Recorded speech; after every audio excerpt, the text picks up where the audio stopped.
my friend Stacy Swimp is, he's with Project 21. He's also the president of the Frederick Douglass Society. And he was there as well in Lansing. You know, he goes to these different events and he covers them. And I read a particular account of his experience there in Lansing, wherein he was pretty harshly verbally attacked as well. And Stacy joins us on the phone today. Stacy, good afternoon to you. Hey, how's my sister? You know what? I'm doing good. I'm glad to hear that my brother is all right, because I tell you this, it's 2012, you know, and seeing what you were subjected to, I'm just, I always say, I shouldn't be shocked, but I am. I mean, you were in Lansing. And you go all over the country. You cover these events.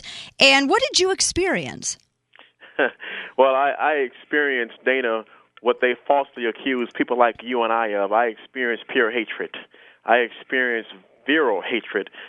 They were giving me the typical liberal narrative, of course, of matter of fact, one person said, "How does it feel to be a rich man?" And, I'm thinking, I need to borrow some money from Dana. What are you talking about? Right, yeah. But I heard such things as, what are you doing here? How much they're paying you, boy?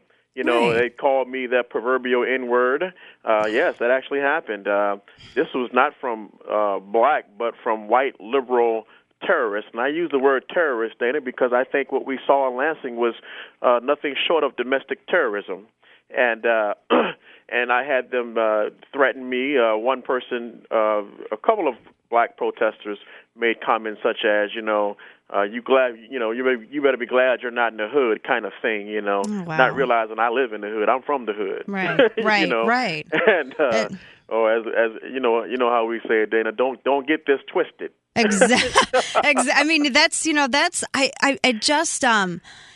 it's amazing how these are the people with the ideology who always claim that they're for choice, they're for, the situation going on in Lansing, right to work. I can't think of anything that, we're being pro-choice here. We're all about the worker choice. And they act as though diversity and open-mindedness, that's, those are the cornerstones of what they believe, but they never actually carry that talk into action.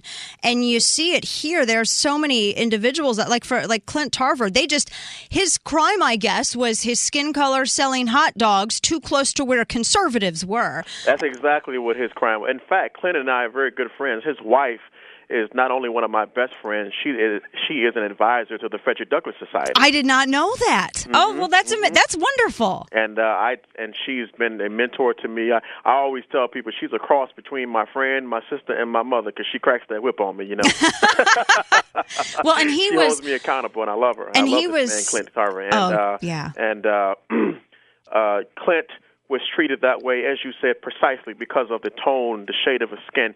They assumed that because he's black and he was in the tent, he must be conservative, he must be Republican, he must be on the side of right to work. But the reality of it is Clint has been a lifelong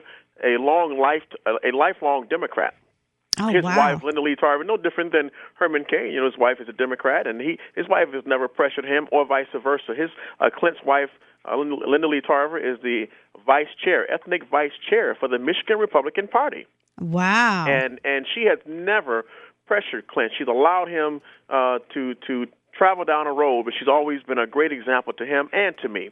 And I talked to Clint the night before last, when all that went down, and we had a long conversation. I told Clint then, I say, Clint, when the American people find out what happened to you, there are going to be some upset people. Conservatives are not going to take this land down, and they're not going to let them get away with what they did to you, Clint. And he was telling me that they said all those nasty things to him, called him the N-word, et cetera.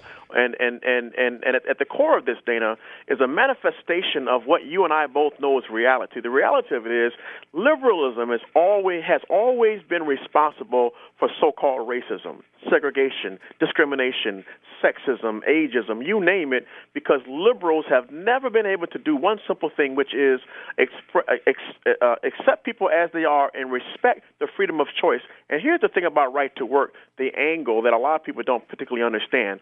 The right to work is actually a constitutional issue. Yes, it's a worker choice issue, but the reason why workers should have a choice is because of something we call the Constitution of the United States of America. It is a First Amendment issue.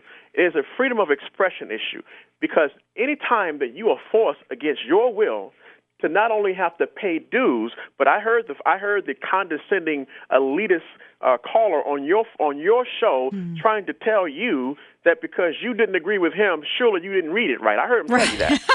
I just don't have reading comprehension. I mean, the audacity of this guy. So, and he's probably listening, but they don't. Something is, Dana. I used to defend liberals to a measure when people would say, Stacy, liberalism is a mental disease, and I would say, well, maybe that's too harsh. But Dana, after this week and seeing what I saw in Lansing, now I'm in that camp of people saying liberalism is a mental disorder. Well, and I'm telling you, it's a First Amendment right, because not only are you being forced to pay dues to your listening audience if you belong to a union, but you're being forced to fund political causes that you have no say-so in. And that's what and I brought this caller up to make that point, because, see, he only told half the story. These unions, and I told people out here in Lansing, the union executives, it's not the rank and file people, all they're doing is they're out there repeating the narrative that they're told in the union shops, okay? That's all they're doing. They're being told their jobs are in jeopardy. They're being told that they're going to lose salaries. They're being told that somehow this has something to do with the at-will doctrine, at-will employment. It's the right to fire. That's the narrative, and folks, that has nothing to do with at-will employment. It's totally unrelated. But what they want to do, Dana, and I know you know this because like you told that clown on your show, you read this stuff, you know what you're talking about, but maybe someone else doesn't know. The only thing they really care about, folks, is they understand that most Americans do not want to be in a union. Yeah. Okay? They don't want to be. Less than 8% of the private sector are unionized, not because any government, any state or federal government are forcing people not to join the union. It's just that when people get a choice, 9 times out of 10, they don't want that representation. You know why, folks? Because they want more money in their pocket. It's really that simple. In Obama's economy, and that's what this is Obama's economy, not Bush's, but Obama's. In Obama's economy, you got people living from paycheck to paycheck, and when you're paying 2, 3, 4% of your salary to a union, you know what? That adds up to a lot of money when you're paying also Obama gas prices. Oh, it does it ever. Well, it absolutely does. And you made so many great points in that. And you're spot on as always. Stacy, we'd love to have you back again. Thank you. Good to talk to you, and make sure you give that fantastic husband of yours my regards. I will. Stacy Swimp, always a pleasure, and I want to get you back on again. We're going to talk again. So it's so good to speak with you. It's been too long. Thank you. Thank you, Dana. All right, take care. Bye-bye. All right, take care.